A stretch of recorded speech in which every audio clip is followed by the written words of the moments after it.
नमस्कार। ओम श्री गणेशाय नमः।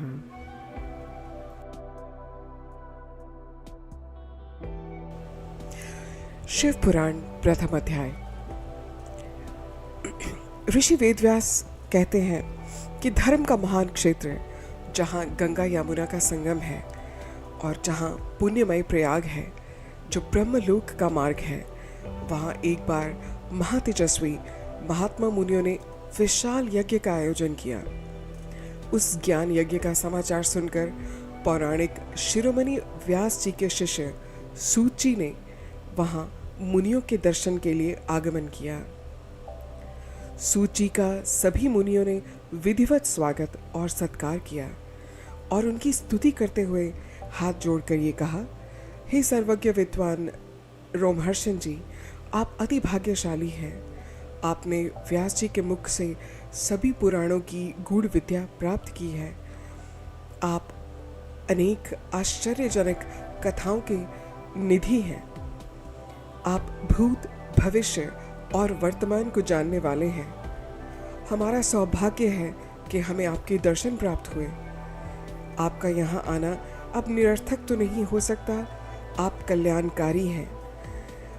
तो उत्तम बुद्धि वाली सूची, यदि आपका अनुग्रह हो तो गोपनीय होने पर भी आप सभी शुभ अशुभ तत्वों का वर्णन करें, हमें उसका ज्ञान दें। हमारी उनको सुनने की इच्छा सदा बनी रहती है। कृपया सभी विषयों का वर्णन करें कि घोर कलयुग आने पर मनुष्य पुण्य कर्म से दूर होकर दुराचार में फंस जाएंगे, दूसरों की बुराइयां करेंगे, पराई स्त्रियों के प्रति आसक्त रहेंगे, हिंसक होंगे, मूर्ख होंगे, नास्तिक और पशु बुद्धि के होंगे। हे सूची, कलयुग में वेदों के द्वारा जो वर्णाश्रम व्यवस्था कही गई है वो नष्ट हो जाएगी। प्रत्येक वर्ण और आश्रम में रहने वाले लोग अपने अपने धर्मों के आचरण का परित्याग कर विपरीत आचरण में सुख प्राप्त करेंगे। इस प्रकार की सामाजिक वर्ण संकरता से लोगों का पतन होगा, परिवार बिखर जाएंगे, समाज पूर्ण रूप से टूट जाएगा और तो और प्राकृतिक आपदाएं भी जगह जगह लोगों को मृत्यु प्रदान करेंगी। धन संपत्ति का क्षय होगा, स्वार्थ और लोभ की प्रवृत्ति बढ़ती रहेगी। ब्राह्मण, क्षत्रिय, वैश्य और शूद्र सभी अपने धर्म से भटक जाएंगे, कुसंगी, पापी और व्यभिचारी होंगे, पूजा पाठ करने वाले नहीं होंगे। ब्राह्मण पूजा पाठ नहीं करेगा, क्षत्रिय शौर्य से रहित होगा, वैश्य संस्कार से भ्रष्ट होकर केवल धनोपार्जन में ही अपना समय बिताएगा और शूद्र भी अपना धर्म कर्म छोड़ देगा। इसी तरह से सभी लोग कुटिल और ईर्ष्यालु होकर अपने धर्म के प्रतिकूल हो जाएंगे, कुकर्मी होंगे, विवाद करने वाले होंगे। वो अपने धर्म के प्रति अनासक्त रहेंगे। स्त्रियां सदाचार से विमुख हो जाएंगी, अपने पति का अपमान करने वाली होंगी, सास ससुर से लड़ने वाली होंगी, मलिन भोजन करेंगी और उनका स्वभाव शील नहीं होगा, शील भंग होगा। सूची, इस तरह से उन लोगों की जिनकी बुद्धि नष्ट हो गई हो, जिन्होंने अपने धर्म का त्याग कर दिया हो, ऐसे लोग लोक परलोक में अच्छी गति कैसे प्राप्त करेंगे? इस चिंता से हम सभी बहुत व्याकुल हैं। परोपकार के समान कोई धर्म नहीं है। इस धर्म का पालन करता हुआ, दूसरों को सुखी करता हुआ, स्वयं भी प्रसन्नता अनुभव करता है और यदि भावना निष्काम हो तो कर्ता का हृदय शुद्ध करते हुए उसे परम गति प्रदान करती है। हे महामुने, आप समस्त सिद्धांतों के ज्ञाता हैं। कृपया कर कोई ऐसा उपाय बताएं जिनसे इन सब पापों का तत्काल नाश हो जाए। व्यास जी ने उन श्रेष्ठ मुनियों को ये बात सुनकर व्यास जी कहते हैं कि उन श्रेष्ठ मुनियों की ये बात सुनकर सूत जी अपने मन ही मन भगवान शंकर का स्मरण करके उन्हें इस प्रकार से कहते हैं। यहीं पर प्रथम अध्याय समाप्त होता है और हम दूसरे अध्याय की तरफ बढ़ते हैं। सूत जी कहते हैं, ये सब बात सुनकर उन सभी ऋषि मुनियों के मन की चिंता को जानकर सूत जी कहते हैं, साधु महात्माओं, आपने बहुत ही उत्तम बात पूछी है। ये प्रश्न तीनों लोगों का हित करने वाला है। आप लोगों के स्नेहपूर्ण आग्रह पर गुरुदेव व्यास का स्मरण करते हुए मैं समस्त जीवों का उद्धार करने वाले शिव पुराण की अमृत कथा का वर्णन करता हूँ। ये वेदों के समान ही इसका सार वेदों के समान ही उच्च कोटि का है। ये परलोक में भी परमार्थ देने वाला है और ये सदा मन के और बाहरी दुष्टों का विनाश करने वाला है।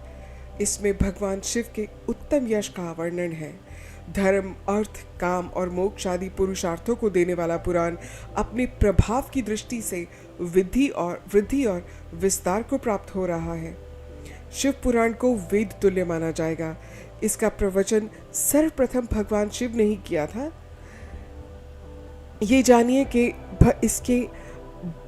इसकी 12 संहिताएं हैं। पहली है विश्वेश्वर संहिता, फिर है रुद्र संहिता, तीसरी है विनायक संहिता, चौथी उमा संहिता, पांचवी है सहस्त्रकोटि रुद्र संहिता। इसके बाद आती है एकादश रुद्र संहिता, फिर कैलाश संहिता, शतरुद्र संहिता, कोटि रुद्र संहिता, मातृ संहिता, फिर वायवीय संहिता आती है और आखिरी है धर्म संहिता। जो विश्वेश्वर संहिता है उसमें 10,000 श्लोक हैं। रुद्र संहिता, विनायक संहिता, उमा, मातृ संहिता प्रत्येक में 8,000 श्लोक हैं। इसी प्रकार मूल शिव पुराण में कुल 1,00,000 श्लोक हैं, परंतु व्यास जी ने इसे 24,000 श्लोकों में संक्षिप्त कर दिया है। पुराणों की क्रम संख्या में शिव पुराण का चौथा स्थान है, जिसमें 7 संहिताएं हैं। पूर्व काल में भगवान शिव ने 100 करोड़ श्लोकों का पुराण ग्रंथ संग्रहित किया था। सृष्टि के आरंभ में निर्मित यह पुराण साहित्य बहुत विस्तृत था। द्वापर युग में द्वैपायन आदि महर्षियों ने पुराण को 18 भागों में विभाजित कर 4,00,000 श्लोकों में इसको संक्षिप्त किया। इसके उपरांत व्यास जी ने 24,000 श्लोकों में इसका प्रतिपादन किया। ये वेद तुल्य पुराण विश्व रुद्र संहिता, शतरुद्र संहिता, कोटि रुद्र संहिता, उमा संहिता, कैलाश संहिता और वायवीय संहिता नामक 7 संहिताओं में अब विभाजित है। इस तरह से ये 7 संहिताओं वाला शिव पुराण वेद के समान प्रमाणिक और उत्तम गति प्रदान करने वाला है। इस निर्मल शिव पुराण की रचना भगवान शिव द्वारा की गई थी और उसको संक्षेप में संकलित करने का श्रेय व्यास जी को जाता है।